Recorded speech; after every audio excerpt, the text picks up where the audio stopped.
नमस्कार, KP news के bulletin में आपका स्वागत है। मैं हिना शेख आपके साथ। आइए सबसे पहले देखते हैं मुख्य समाचार। लोकसभा चुनाव के बाद इस्तीफा देंगे सीएम सिद्धरामैया। पूर्व मुख्यमंत्री जगदीश शेट्टर ने ये बात कही। मोदी के नारे लगाने वाले युवाओं को थप्पड़ मारना चाहिए। कर्नाटक के मंत्री शिवराज यस तंगदागी के बिगड़े बोल। लोकसभा चुनाव से पहले कर्नाटक में सियासी हलचल तेज। कर्नाटक राज्य प्रगति पक्ष का भाजपा में हुआ विलय। उद्धव ठाकरे आज जारी करेंगे लोकसभा उम्मीदवारों की पहली सूची। 16 सीटों पर नामों का ऐलान संभव। दिल्ली के मुख्यमंत्री अरविंद केजरीवाल का इस्तीफा मांगने सड़क पर उतरे बीजेपी कार्यकर्ता।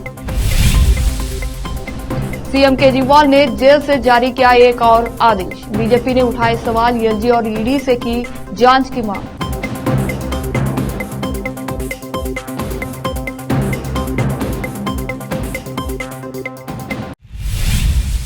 अब समाचार विस्तार से।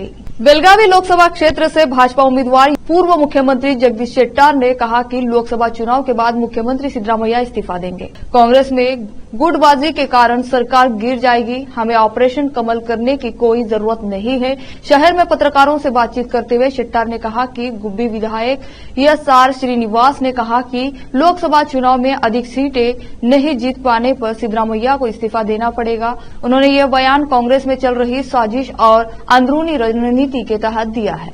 उन्होंने कहा कि यह झूठ है कि भाजपा कांग्रेस विधायकों को 50 करोड़ रुपए का लालच दे रही है। लालच कौन दे रहे हैं, इसका सिद्धरामैया को खुलासा करना चाहिए। कांग्रेस को लोकसभा चुनाव नहीं जीत पाने का डर सताने लगा है।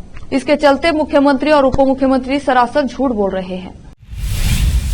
कर्नाटक के कोप्पल में चुनाव प्रचार के दौरान कर्नाटक के मंत्री और कांग्रेस नेता शिवराज यस तंगदागी ने पीएम मोदी पर निशाना साधा है। उन्होंने एक जनसभा में बोलते हुए कहा कि पीएम मोदी ने 2 करोड़ नौकरियों का वादा किया था, क्या उन्होंने दी?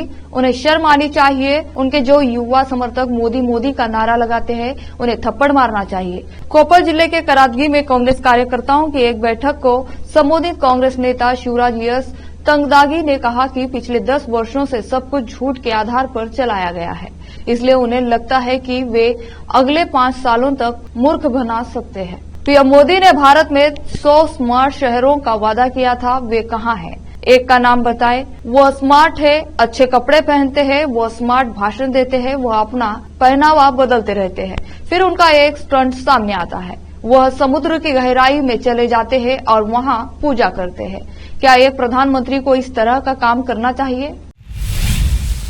लोकसभा चुनाव से पहले कर्नाटक की सियासी सरगर्मियां तेज हो गई है। सोमवार को कल्याण राज्य प्रगति पक्ष KRPP पार्टी का भाजपा में विलय हो गया। बेंगलुरु में KRPP के नेता जी जनार्दन रेड्डी ने भाजपा नेता BS येदियुरप्पा और राज्य भाजपा अध्यक्ष BY विजेंद्र की उपस्थिति में अपनी पार्टी का भाजपा में विलय कर दिया। इस दौरान रेड्डी की पत्नी अरुणा लक्ष्मी भी भाजपा में शामिल हो गई। इस सियासी घटनाक्रम पर कल्याण राज्य प्रगति पक्ष ने नेताजी जनार्दन रेड्डी ने प्रतिक्रिया भी दी है। रेड्डी ने कहा, मैं पीएम मोदी को तीसरी बार प्रधानमंत्री बनाने के लिए एक भाजपा कार्यकर्ता के रूप में काम करूंगा। मैं बिना किसी शर्त के पार्टी में शामिल हुआ हूं। मुझे किसी पद की आवश्यकता नहीं है। पूर्व मुख्यमंत्री लक्ष्मण सावदी ने कहा कि भाजपा ने पूर्व केंद्रीय मंत्री स्वर्गीय सुरेश अंगड़ी के परिवार को बेलगाम संसदीय क्षेत्र से लोकसभा चुनाव के लिए टिकट नहीं देकर और पूर्व मुख्यमंत्री जगदी के साथ अन्याय किया है। सावदी ने सोमवार को अथानी में पत्रकारों से कहा कि अंगदी बेलगाम से 4 बार जीत चुके हैं। उनकी मृत्यु के बाद उनकी पत्नी मंगला ने उपचुनाव जीता। भाजपा को उन्हें फिर से मैदान में उतारना चाहिए था, लेकिन पार्टी ने टिकट नहीं देकर अंगड़ी के परिवार का अपमान किया है। सावदी ने यह भी कहा कि शेट्टर को बलि का बकरा बनाया गया है। भाजपा में नेताओं का एक वर्ग ऐसा है जो दूसरे नेताओं को चुनाव में उतारकर उनकी बलि लेना चाहता है और शेट्टर उनमें से एक है। बीजेपी के पास जिले में लोकसभा चुनाव लड़ने के कई इच्छुक थे। जब उन्हें संकेत मिला कि मंगला अंगड़ी को टिकट से वंचित किया जा सकता है, कुछ 1 साल से काम कर रहे हैं और अच्छे संपर्कों के साथ मजबूत भी है, लेकिन उन्हें दरकिनार कर दिया गया। अब लेते हैं छोटा सा ब्रेक।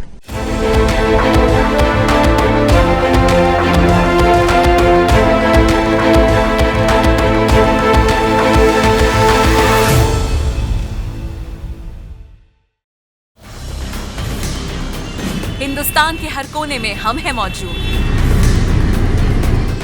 24 घंटे हालात पर गहरी नजर, खबरों से जुड़े चुपते सवालात, और आपको दिखाता है धार्मिक, सामाजिक, राजनीतिक, लोकल और इंटरनेशनल न्यूज की सबसे बेहतर कवरेज, जो आपको रखती है हर पल बाखबर। देश और दुनिया भर की खबर के लिए देखते रहें केपी न्यूज 24/7। ब्रेक के बाद आपका स्वागत है। तेलंगाना में के चंद्रशेखर राव के नेतृत्व वाली भारत राष्ट्र समिति बीआरएस को बड़े सवालों का सामना करना पड़ रहा है। राज्य पुलिस अधिकारियों पर वर्तमान मुख्यमंत्री रेवंत रेड्डी, मशहूर हस्तियों और व्यापारियों सहित तत्कालीन विपक्षी नेताओं के फोन टैप करने के चौंकाने वाले आरोप सामने आए हैं। केसीआर पर कुछ बेहद चौंकाने वाले आरोप ये भी लग रहे हैं कि निगरानी का इस्तेमाल व्यवसायियों को बीआरएस पार्टी फंड में भारी मात्रा में योगदान देने के वास्ते ब्लैकमेल करने के लिए भी किया गया था। बीआरएस की ओर से अभी तक आरोपों का जवाब नहीं दिया है। फोन टैपिंग मामले में 3 वरिष्ठ पुलिस अधिकारियों को गिरफ्तार किया गया है और राज्य खुफिया ब्यूरो के पूर्व प्रमुख टी प्रभाकर राव के खिलाफ लुकआउट नोटिस जारी किया गया है, जो कथित तौर पर इस समय अमेरिका में है। पुलिस ने कहा है कि 2 वरिष्ठ अधिकारियों, अतिरिक्त पुलिस अधीक्षक भुजंगा राव और अतिरिक्त पुलिस अधीक्षक तिरुपथन्ना ने अवैध निगरानी और सबूतों को नष्ट करने की बात स्वीकार की है। महाराष्ट्र में महाविकास आघाड़ी एमवीए गठबंधन में शामिल शिवसेना यूबीटी आज लोकसभा चुनाव के लिए अपने उम्मीदवारों की पहली सूची जारी करेगी। उद्धव ठाकरे के नेतृत्व वाली शिवसेना यूबीटी औपचारिक रूप से राज्य की 16 सीटों पर उम्मीदवारों का ऐलान कर सकती है। पार्टी नेता संजय राउत ने सोमवार को जानकारी दी थी कि हम मंगलवार को 15-16 सीटों के लिए उम्मीदवारों की घोषणा करेंगे। शिवसेना यूबीटी अध्यक्ष उद्धव ठाकरे ने संकेत दिए हैं कि अमोल किरटकर मुंबई उत्तर पश्चिम, चंद्रहार पाटिल सांगली और आनंद गेटे रायगढ़ लोकसभा सीटों से पार्टी के उम्मीदवार होंगे। एमवीए में शामिल एनसीपी शरद चंद्र पवार ने अभी तक लोकसभा चुनाव के लिए राज्य में अपने उम्मीदवारों की आधिकारिक घोषणा नहीं की। विपक्षी दलों के गठबंधन में शामिल कांग्रेस ने भी महाराष्ट्र की कुछ सीटों पर ही अपने उम्मीदवारों की घोषणा की है। बताया जा रहा है कि महाराष्ट्र में एमवीए के सहयोगियों के बीच सीट बंटवारे को लेकर पूर्ण सहमति नहीं बन पाई है, जिसके कारण उम्मीदवारों की घोषणा में देरी हो रही है। दिल्ली शराब घोटाले में सीएम अरविंद केजरीवाल गिरफ्तार हो चुके हैं। ऐसे में विपक्षी पार्टियों ने सियासत तेज कर दी है। अब बीजेपी के कार्यकर्ताओं ने दिल्ली में विरोध प्रदर्शन किया है। बीजेपी के कार्यकर्ता दिल्ली के सीएम केजरीवाल के इस्तीफे की मांग कर रहे हैं। आपको बता दें कि आम आदमी पार्टी के कार्यकर्ता भी अरविंद केजरीवाल की गिरफ्तारी के बाद अलग अलग जगह पर विरोध प्रदर्शन कर रही है। फिर से लेते हैं छोटा सा ब्रेक।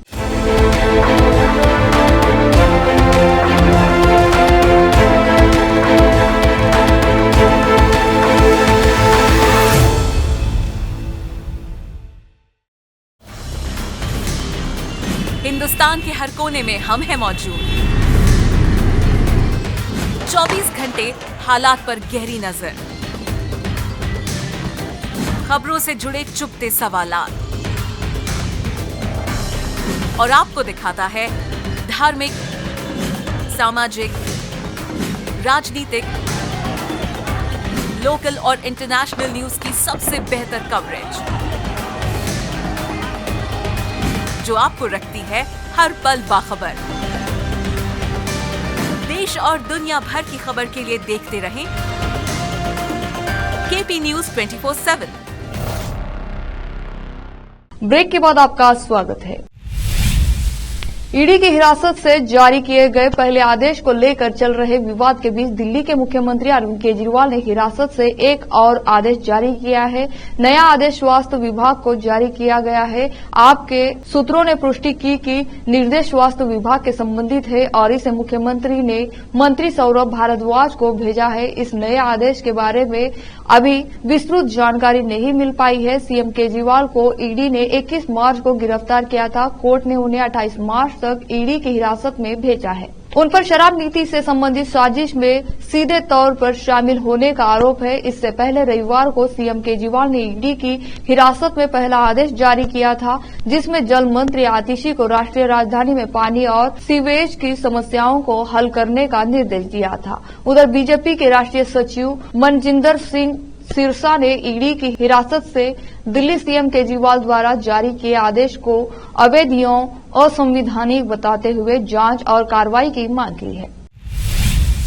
आगामी लोकसभा चुनाव से पहले कांग्रेस और भाजपा के बीच जमकर आरोप प्रत्यारोप किए जा रहे हैं। इस बीच केंद्रीय मंत्री स्मृति ईरानी ने यह आरोप लगाने के लिए कांग्रेस महासचिव जयराम रमेश की आलोचना की है कि भाजपा सरकार के नारी शक्ति के नारे वास्तविक कार्रवाई के बिना सिर्फ शब्द बनकर रह गए हैं।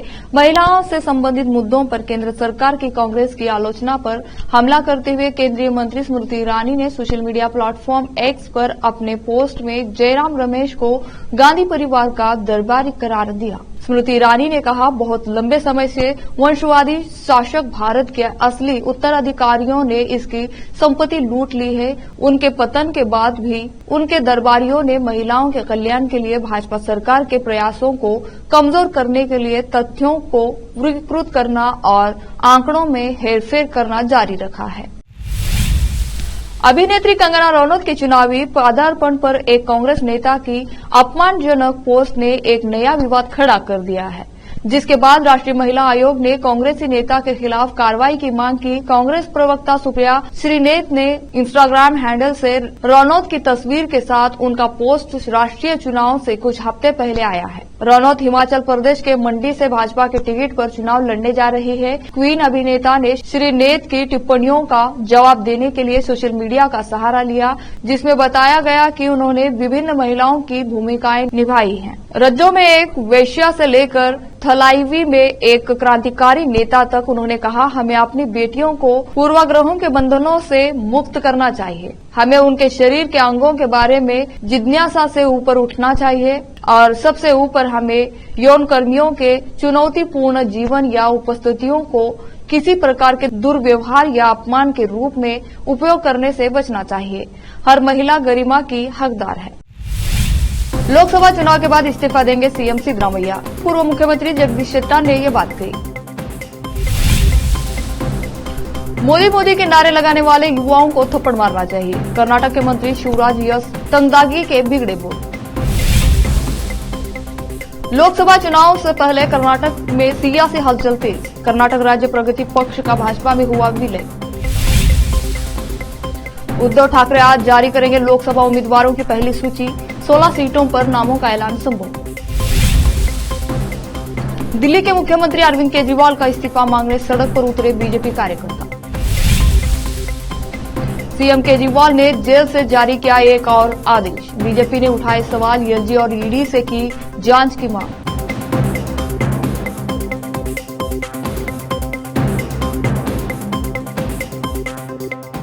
केपी न्यूज के बुलेटिन में आज इतना ही। देश और प्रदेश के समाचारों के लिए देखते रहिए आपका अपना चैनल केपी न्यूज 24/7। धन्यवाद।